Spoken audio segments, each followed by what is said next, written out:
Okay, moving on to the next segment of today's show, I wanted to talk about the crazy, bonkers Monday Night Football game that occurred last night between the Cleveland Browns and the Baltimore Ravens, and we all knew going into this game just how important it was. Even though Lamar Jackson returned last week and looked probably the best he has in a really long time against the Dallas Cowboys, he kind of looked like the 2019 MVP Lamar Jackson, just running the ball all over the field.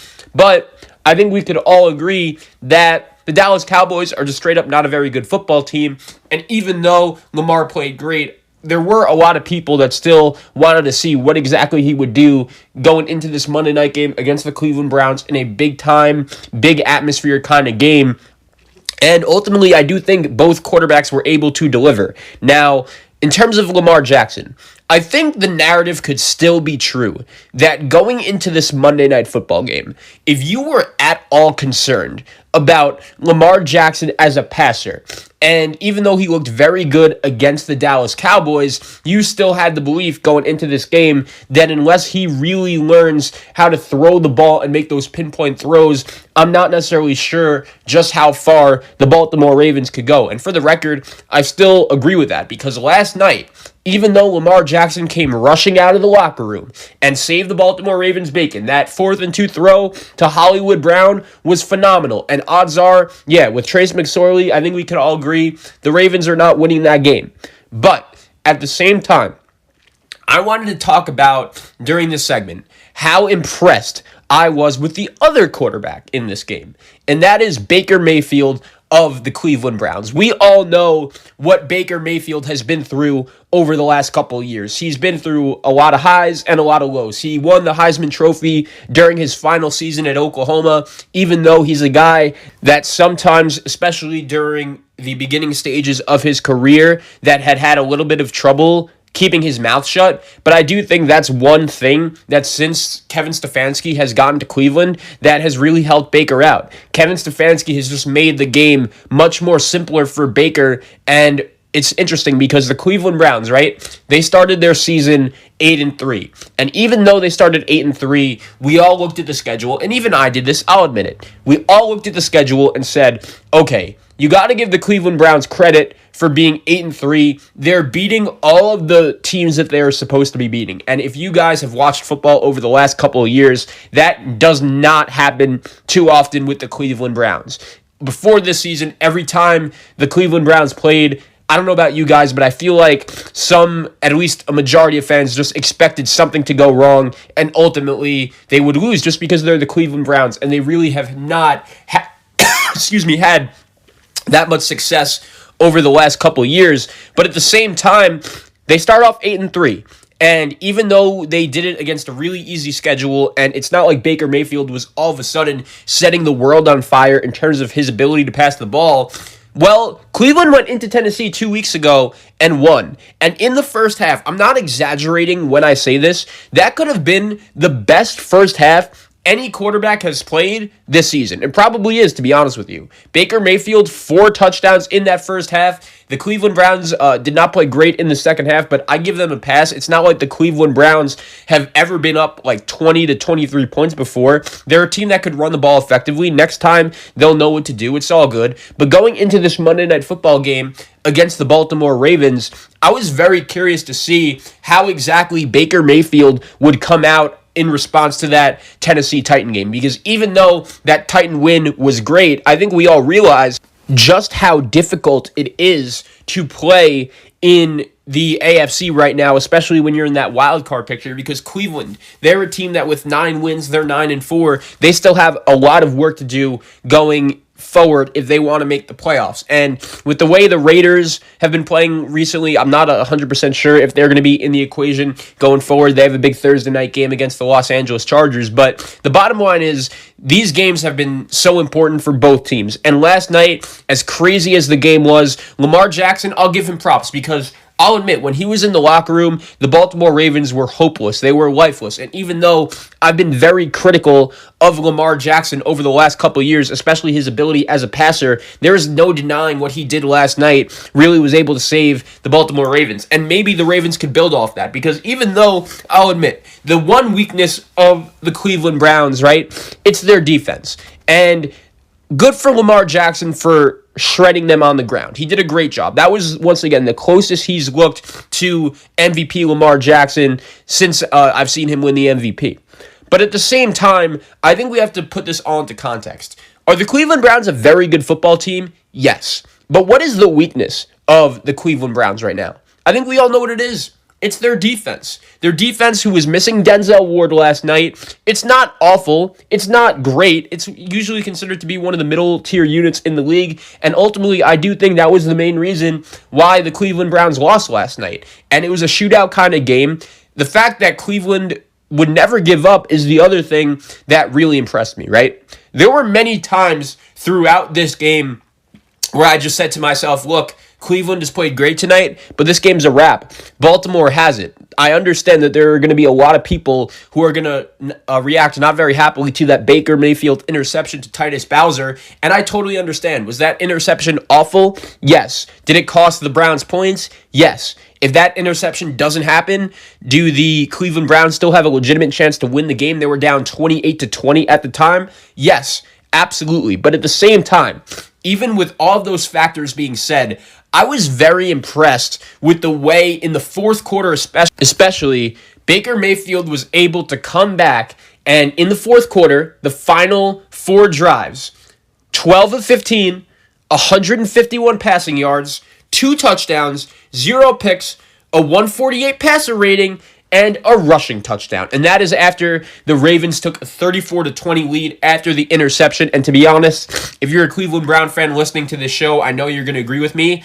At that point, the game seemed over. And Baker somehow, some way had that moxie in him, had that Baker Mayfield swag that, to be honest, we haven't really seen since he's been at the University of Oklahoma, and he played awesome, especially in the fourth quarter last night. Now, in terms of the Cleveland Browns and what this means for them going forward, I'll say this. The opportunity is still there. Their next 2 games will be on the road against the 2 New York teams, and going into this week, I did think that the New York Giant game was a pretty 50-50 game, a toss-up game, especially the way that New York Giants defense has been playing over the last couple weeks. I was very curious to see if the Cleveland Browns could go in there and compete with the New York Giants defense. But at the same time, we saw the Arizona Cardinals and Kyler Murray, who looked very healthy on Sunday, go into MetLife Stadium and get the job done against the New York Giants. I was also really impressed with the way the Arizona Cardinals defense played in that game, even though Daniel Jones really didn't look healthy to me. And all I'll say is this: if Baker Mayfield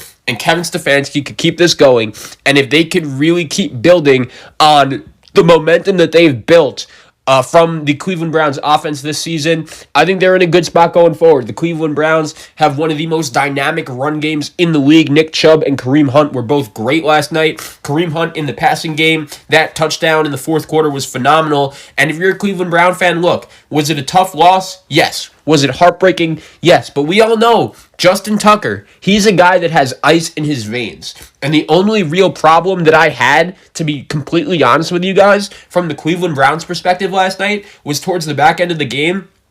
When Kareem Hunt scored that touchdown, they gave the Ravens too much time. Justin Tucker is that good of a kicker where in that moment, he's going to make the big kick, you know it, and that is a secret weapon in the NFL that, let's be honest, with the embarrassing amount of misses throughout this past week of the NFL season from kickers, Justin Tucker is a secret weapon that the Ravens have that no one else will, and the Ravens are a team that is going to feel comfortable with Justin Tucker in a big-time situation whenever he is needed. But at the same time, looking at this game from a Ravens perspective, you're in a very good spot to make the playoffs, right? Especially after this win. Technically, right now, the Ravens are on the outside looking in at 8-5, but at the same time, when you look at their remaining schedule, it's very manageable. They should go 3-0. They will take on the Jacksonville Jaguars next week at home. Then they'll take on the New York Giants, and then they will end their season against the Cincinnati Bengals. So if the Ravens win out, they will finish 11-5. That would be good for a wild card spot in the AFC. And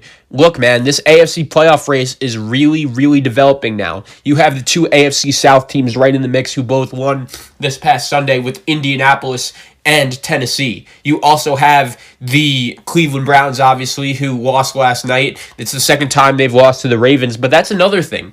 You guys keep in mind that during week 1 of the NFL season, the Cleveland Browns went to Baltimore, and they played the Ravens. And after that game, the narrative was, damn, this is the same old Browns, isn't it? For the second year in a row, the Cleveland Browns, in a season where they're expected to be good, something that really never happens in the history of this Cleveland Brown franchise, a season where their fans go into the season with high expectations, and they're very excited. So they go into Baltimore week 1 and get absolutely destroyed. And I remember after that game, the narratives coming out where, is Kevin Stefanski the right guy for the job? Is he just another Freddie Kitchens? What is going on here? That is just unacceptable. And even though the Browns were not able to get the win last night, I think last night was a good example of how far Baker Mayfield has come this season. Because you guys remember, throughout the first couple games of the season when the Browns were at 8-3, but they were just beating up on bad teams. And you remember they had that poor weather game against the Houston Texans where they won 10-7.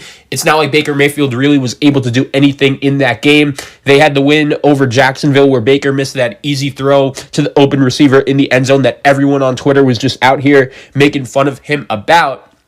But at the same time, what I will say is this. If we were going to criticize Baker Mayfield during those games, right, even though the Cleveland Browns were winning most of those games, I think we have to compliment him for the way he was able to play last night, even despite the loss. That drive where he hit Kareem Hunt for the final touchdown to tie it for Cleveland was the best drive of Baker Mayfield's NFL career. And the Cleveland Browns so far this season have been a team where I feel like people have been very hot and cold on.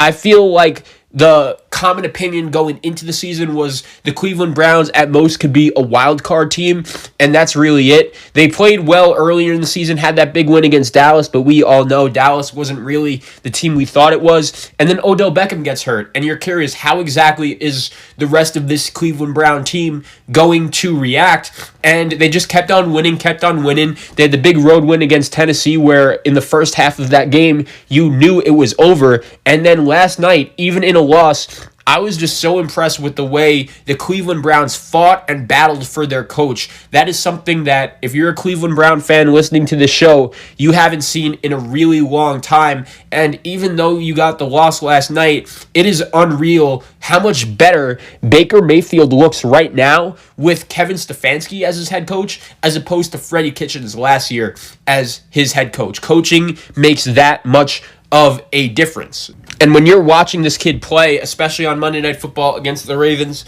I was really impressed with the way he was able to hang in there and come back and really also develop that chemistry with his teammates. Jarvis Landry did not even play particularly well last night. It was Donovan Peoples-Jones. It was Hollywood Higgins. It was Harrison Bryant, the tight end, and Njoku, along with the two running backs, Chubb and Hunt, that got the job done for Cleveland. So even though I'm not a big moral victory guy, you guys know that, I will give the Browns credit for their ability to bounce back, and even though they lost, if I'm a Cleveland Brown fan, I'm feeling pretty good about myself. But the Browns are either going to have to beat the Giants on the road or beat the Steelers at home if they're going to want to make the playoffs.